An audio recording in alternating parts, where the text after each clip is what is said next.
আপনার কি শরীর দুর্বল লাগছে? মাথার চুল পড়ে যাচ্ছে, চোখ মুখ ফুলে যাচ্ছে, খিদে পাচ্ছে, খাবার খাচ্ছেন, তাও শরীরের দুর্বলতা কমছে না, রক্তের রিপোর্টেও বিশেষ কিছু ধরা পড়ছে না, তাহলে কিন্তু এমন হতে পারে যে আপনার শরীর চুপচাপ একটি ডেফিসিয়েন্সিতে ভুগছে।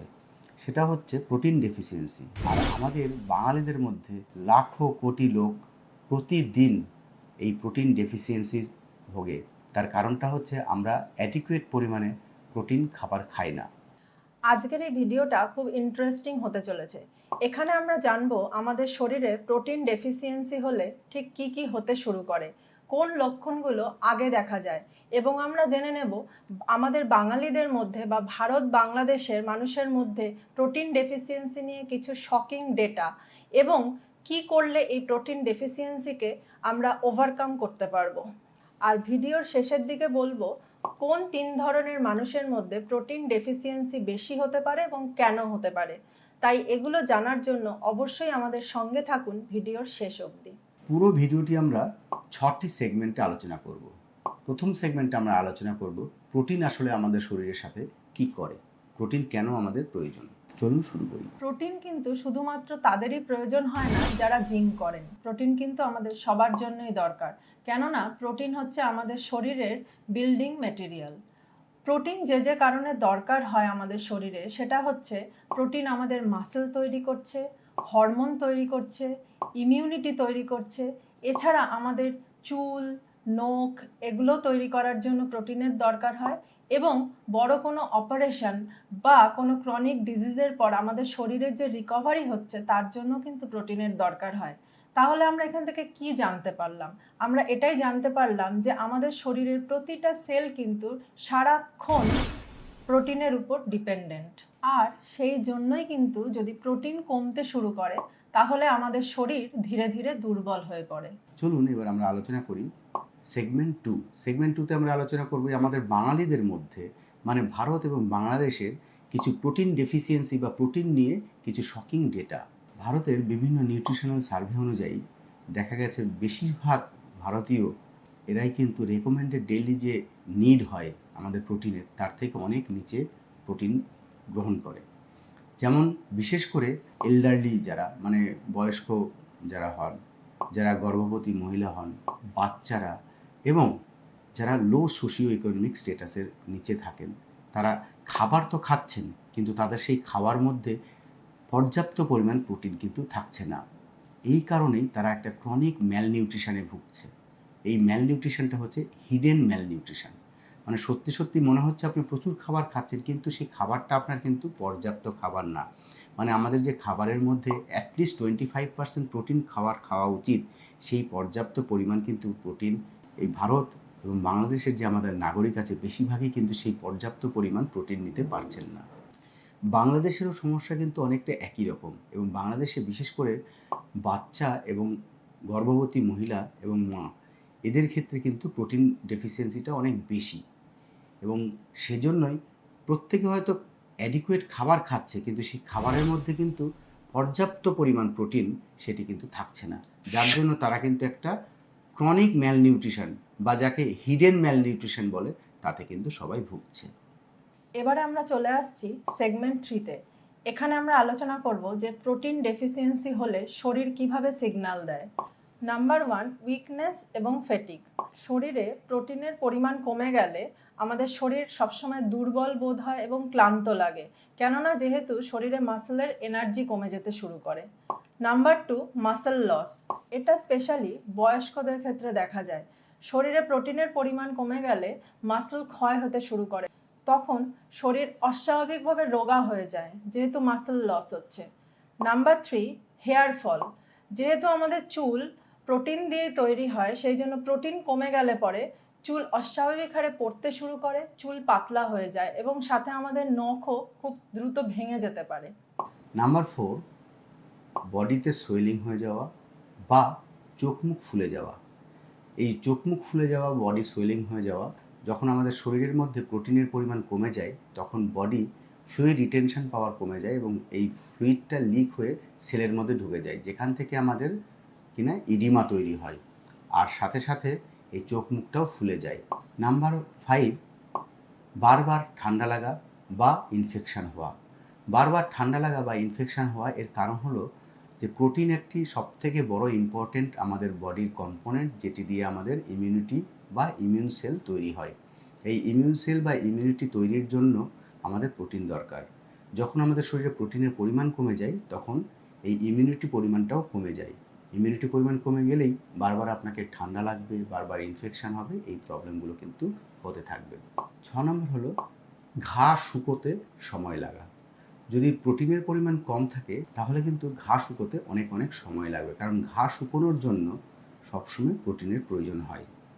এরপর 7 নম্বর হলো brittle nail syndrome. Brittle nail syndrome কি? আপনার যদি শরীরের প্রোটিনের পরিমাণ কম থাকে তাহলে নখগুলো খুব অল্প কারণেই ভেঙে যেতে পারে। এটাকে বলা হয় ব্রিটল নেল সিনড্রোম। তাই উপযুক্ত পরিমাণ প্রোটিন কিন্তু শরীরের প্রতিটি অঙ্গের জন্য দরকার। এরপরে আমরা আসছি পয়েন্ট নাম্বার 8-এ। এখানে আমরা দেখে নেব মুড চেঞ্জেস কিভাবে হতে পারে প্রোটিন ডেফিসিয়েন্সিতে।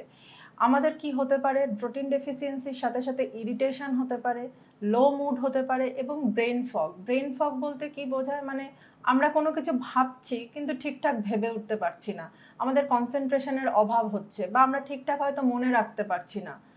এরপরে আসছে পয়েন্ট নাম্বার 9, কনস্ট্যান্ট হাঙ্গার। যদি আমাদের ডায়েটে প্রোটিনের ডেফিসিয়েন্সি থাকে এবং আমাদের শরীরেও যদি প্রোটিনের অভাব হয়ে থাকে, আমরা খাচ্ছি কিন্তু পেট ঠিকঠাক ভরছে না, সবসময় মনে হচ্ছে যেন খিদে লেগে থাকছে, কেননা প্রোটিনই আমাদের স্যাটাইটি দেয়। Number 10, child growth problem. যদি বাচ্চাদের ডায়েটে প্রোটিনের ডেফিসিয়েন্সি থাকে সেক্ষেত্রে তাদের হাইট এবং ব্রেনের ডেভেলপমেন্ট কিন্তু কমে যেতে পারে। চলুন এবার আমরা সেগমেন্ট 4 শুরু করি। চলুন এখন বলছি সেই 3 ধরনের মানুষ যারা কিনা সব থেকে বেশি রিস্কে প্রোটিন ডেফিসিয়েন্সির জন্য। নাম্বার 1 হলো বয়স্ক ভদ্রলোক। বয়স্ক যারা হন তাদের ক্ষেত্রে মাসেল লসটা অনেক বেশি হয়, তাই তাদের ক্ষেত্রে প্রোটিন ডেফিসিয়েন্সি হওয়ার সম্ভাবনাটা অনেক বেশি। নাম্বার 2 আছে যারা ভেজিটেরিয়ান লোকজন, যারা নিরামিষ খাবার খান বিনা প্ল্যানিংয়ে। নিরামিষ খাবার খেলে কিন্তু প্রোটিন ডেফিসিয়েন্সি নাও হতে পারে, কিন্তু যদি আপনি প্রপারভাবে খাবার না খান, যদি আপনি ভাত আর আলু এরকম সবজি দিয়েই যদি খাবার খান তাহলে কিন্তু আপনার প্রোটিন ডেফিসিয়েন্সি হবে। তাই প্রপার প্ল্যানিং কিন্তু ভেজিটেরিয়ানদের জন্য খুব ইম্পর্ট্যান্ট। আর নাম্বার 3 হচ্ছে সেই সমস্ত ক্রনিক রোগী, যেমন ধরুন ক্রনিক কিডনির পেশেন্ট, ক্রনিক লিভার ডিজিজের পেশেন্ট, ক্রনিক ক্যান্সারের পেশেন্ট, ডায়াবেটিসের পেশেন্ট। এই পেশেন্টরা একটু বেশি প্রোটিন ডেফিসিয়েন্সি হওয়ার সম্ভাবনা থাকে, তাই এদেরকে প্রোটিন কিন্তু ব্যালেন্স ওয়েতে দেওয়া খুব দরকার। সেগমেন্ট 5-এ আমরা জেনে নেব প্রতিদিন আমাদের ঠিক কতটা প্রোটিন দরকার হয়। সাধারণত কোনো হেলদি অ্যাডাল্টের ক্ষেত্রে প্রোটিনের রিকোয়ারমেন্ট হলো 0.8 to 1 gram per KG per day.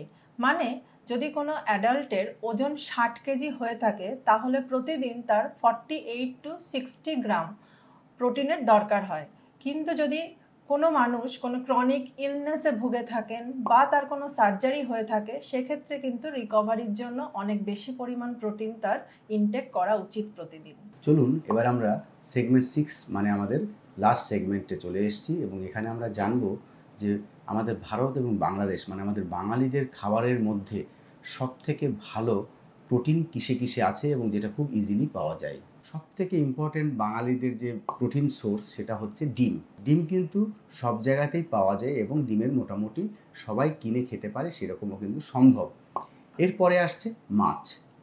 মাছ আমাদের বাঙালিদের সবার প্রিয়, তাই মাছ অবশ্যই এতে প্রচুর পরিমাণে প্রোটিনও থাকে, তবে ডিমে প্রোটিনের পরিমাণ কিন্তু অনেক বেশি থাকে। এরপরে আসুক ডাল। ডালের মধ্যে স্পেশালি মুগ ডাল, তাছাড়াও আছে ছোলায় কিন্তু প্রচুর পরিমাণে প্রোটিন থাকে। এছাড়াও সয়াবিন, দুধ, পনির, চিকেন এবং পিনাটে প্রচুর পরিমাণে প্রোটিন পাওয়া যায়। এমন নয় কিন্তু যে প্রোটিন মানেই হচ্ছে আপনাকে প্রচুর দামি দামি প্রোটিন পাউডার খেতে হবে, তা কিন্তু একদমই নয়। আমাদের রোজকার চলার পথে এই খাবারগুলোও কিন্তু প্রোটিনের খুব ভালো সোর্স। অনেক সময় বা বেশিরভাগ সময় নিরামিষ যারা খান তারা কিন্তু খুব চিন্তিত থাকেন যে নিরামিষের ক্ষেত্রে কিন্তু প্রপার প্রোটিন খাবার কিন্তু খাওয়া যায় না। এটা কিন্তু ভুল ধারণা। নিরামিষ যদি কেউ থাকেন তারা কিন্তু প্রপারলি এবং ডিম ছাড়া মাছ ছাড়া প্রোটিন কিন্তু নিতে পারেন। যেমন ধরুন পনির, এতে প্রচুর পরিমাণে প্রোটিন থাকে। ডাল, ছোলার ডাল বা ছোলা, এসবেও প্রচুর পরিমাণে প্রোটিন থাকে। এর সাথে সাথে যদি টোফু পান তাহলে সেক্ষেত্রেও কিন্তু প্রোটিনের পরিমাণ বেশি থাকে। তাই আপনাকে কিন্তু মিক্স আপ করতে হবে এবং প্ল্যান করে নিরামিষ যারা খান তাদেরকে কিন্তু প্রোটিনের সোর্সটা নিতে হবে। আমাদের শরীরের প্রোটিন ডেফিসিয়েন্সি কিন্তু শরীরকে ধীরে ধীরে ভেতর থেকে ক্ষয় করে বা নষ্ট করে দেয়। আমরা অনেক সময় বুঝে উঠতে পারি না যে এটা প্রোটিন ডেফিসিয়েন্সির জন্য হচ্ছে।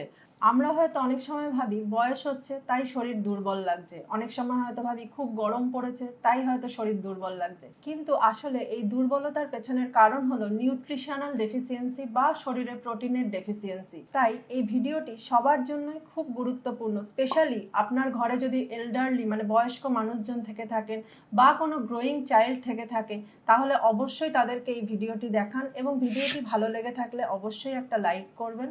আর আমাদের সাথে জুড়ে থাকার জন্য অবশ্যই স্বাস্থ্য সম্পদ ডক্টর কিশোর কুমার রয় এই চ্যানেলটিকে সাবস্ক্রাইব করবেন। বন্ধু বান্ধব সকলের সাথে চ্যানেলটিকে শেয়ার করবেন। নমস্কার।